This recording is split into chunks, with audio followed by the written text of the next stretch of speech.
everybody, and with the return of Burning Shrine into the Trials of Osiris, I think we can maybe assume that we've had a full rotation of maps. Now, of course, this could not be true. It's possible that this isn't true, but it's a decent assumption that we've had a complete rotation of all of the Trials of Osiris maps that are currently going to be included. Maybe they're going to include more later. Maybe they thought that these maps were the most balanced and they should have these played for first in the Trials of Osiris. Who knows? Who knows? But with the Burning Shrine coming back around, I thought I would talk about my favorite maps for Trials of Osiris and give some positives and negatives of each of the maps that we have played so far, and then you guys can give me your list of favorite to least favorite in the comment section as well, just so we can kind of see what maps the community really enjoys playing when it comes to Trials of Osiris. So my favorite map from the rotation that we have seen is Burning Shrine. I think it's the most balanced map that we've had for Trials of Osiris.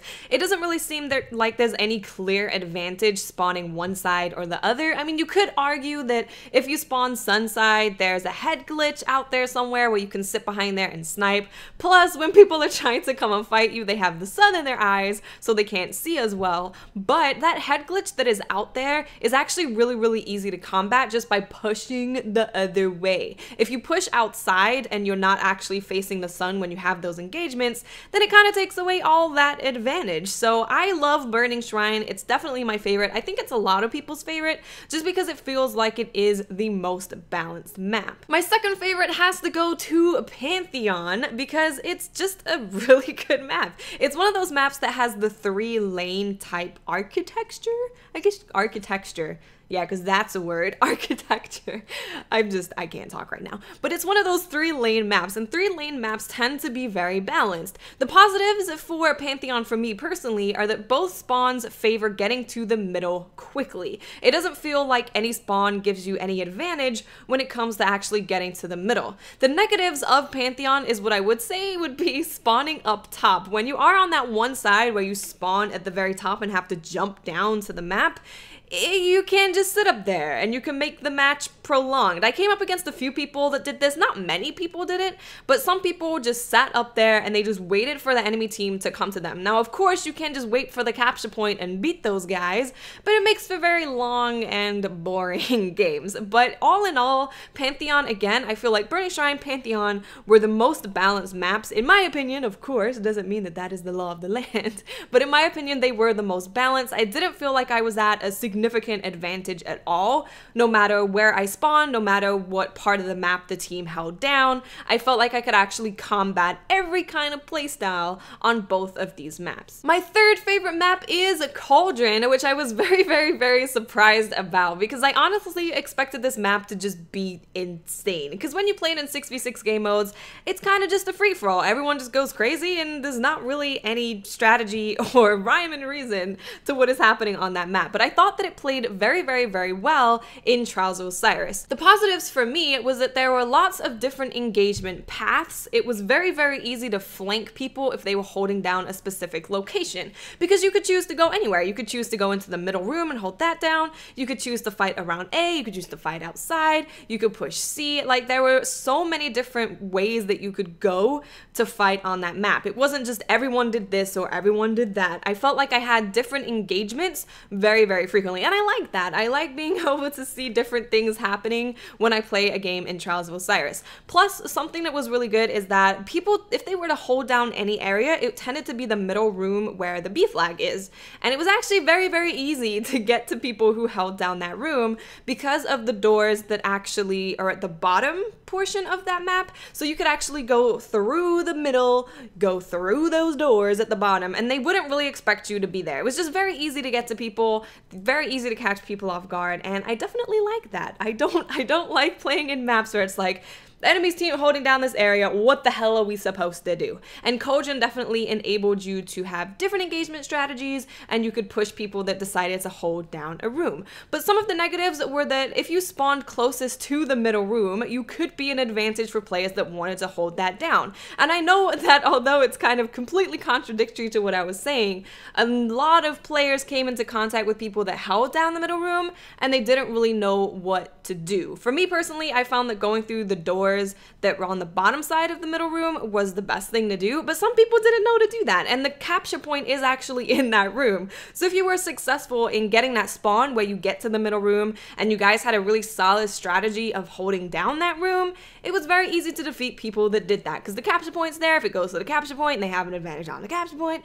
And yeah, so that's the only really negative thing that I would say about Cauldron, is that there was a clear advantage to getting to the middle room. If that was your strategy, you had that spawn and you were in an advantage in that situation. My fourth favorite is Widow's Court. I thought this was going to be much higher up there, but due to the negatives of this map, it ended up not being as high. And the biggest negative for me is it brought out people abusing final round. Now, I want to just put something out there and make things very clear. When I talk about final rounders, I'm not talking about people that have final round on their sniper rifle. That's not what I'm talking about. I'm talking about people that deliberately fire off shots to where they only have that final round in their chamber, or whatever you call it. It brought out those people in force. I have not seen so many final rounders as I did on Widow's Court. And one of the spawns actually was very favorable for final rounders, because if you had the top spawn where you had the height advantage,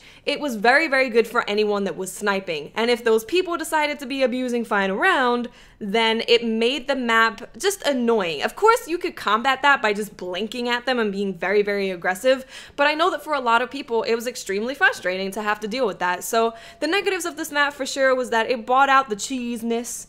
It brought out the cheese, and also that the top spawn, if you were a more laid back kind of player, you didn't really like to rush that much, the top spawn was way more favorable than the other one due to the height advantage. But the positives for me and why I put this map higher than others is that it was an open map, which cut down the lethality of grenades. And in a lot of situations, I felt like I was literally just fighting grenades. You'd come up against a blade dancer, you come up against a sun singer and another sun singer, and you're literally just dodging grenades, because if two of those grenades hit you, you are dead. If someone hits you with thorn and then hit you with a grenade, you are dead. So a lot of the time on a bunch of these maps, it felt like I was just playing dodge the grenade mini game and not actually just playing Trials of Osiris.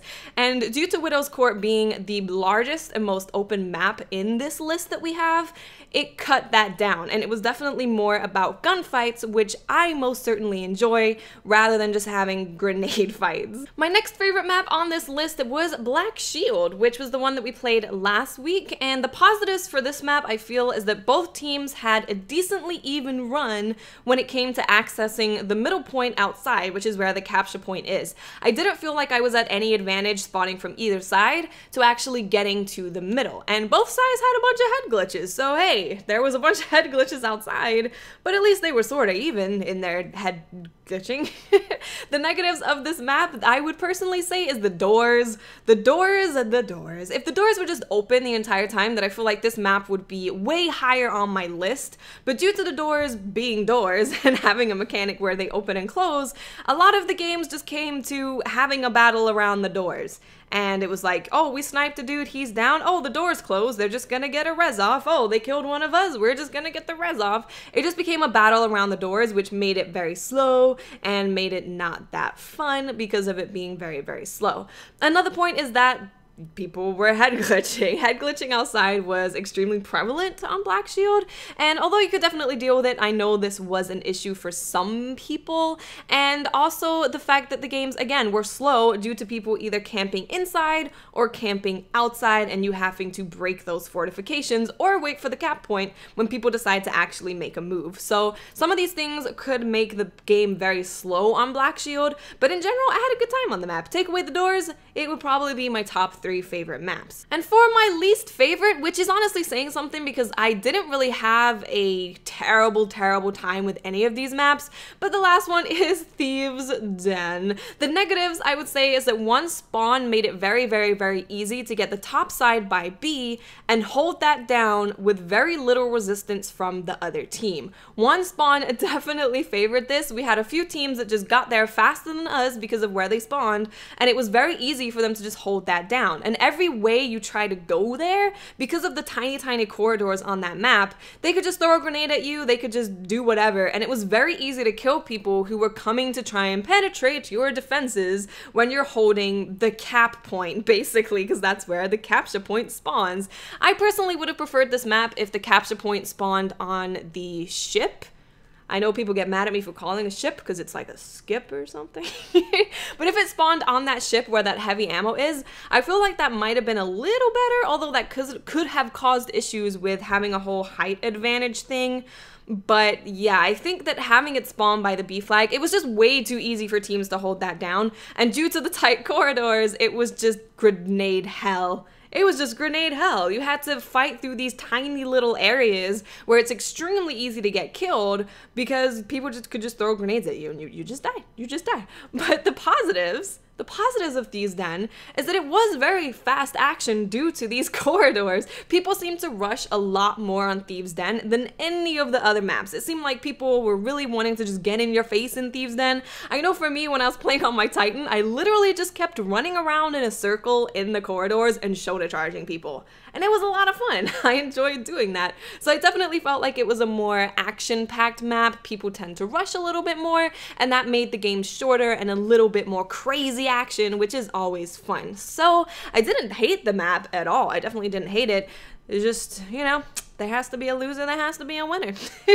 So that is my top maps that we've had in Trials of Osiris. Burning Shrine, definitely my favorite. Burning Shrine and Pantheon are very even, actually. And then after that, I think that these maps were definitely a really good choice for the first run, the first circle of Trials, if they are going to introduce other maps, which I hope they do. I'd really like to see Rusted Lands, I'd really like to see Shores of Time, and I'd really like to see Asylum. I think those are my top 3 maps that I would love to see in Trials of Osiris.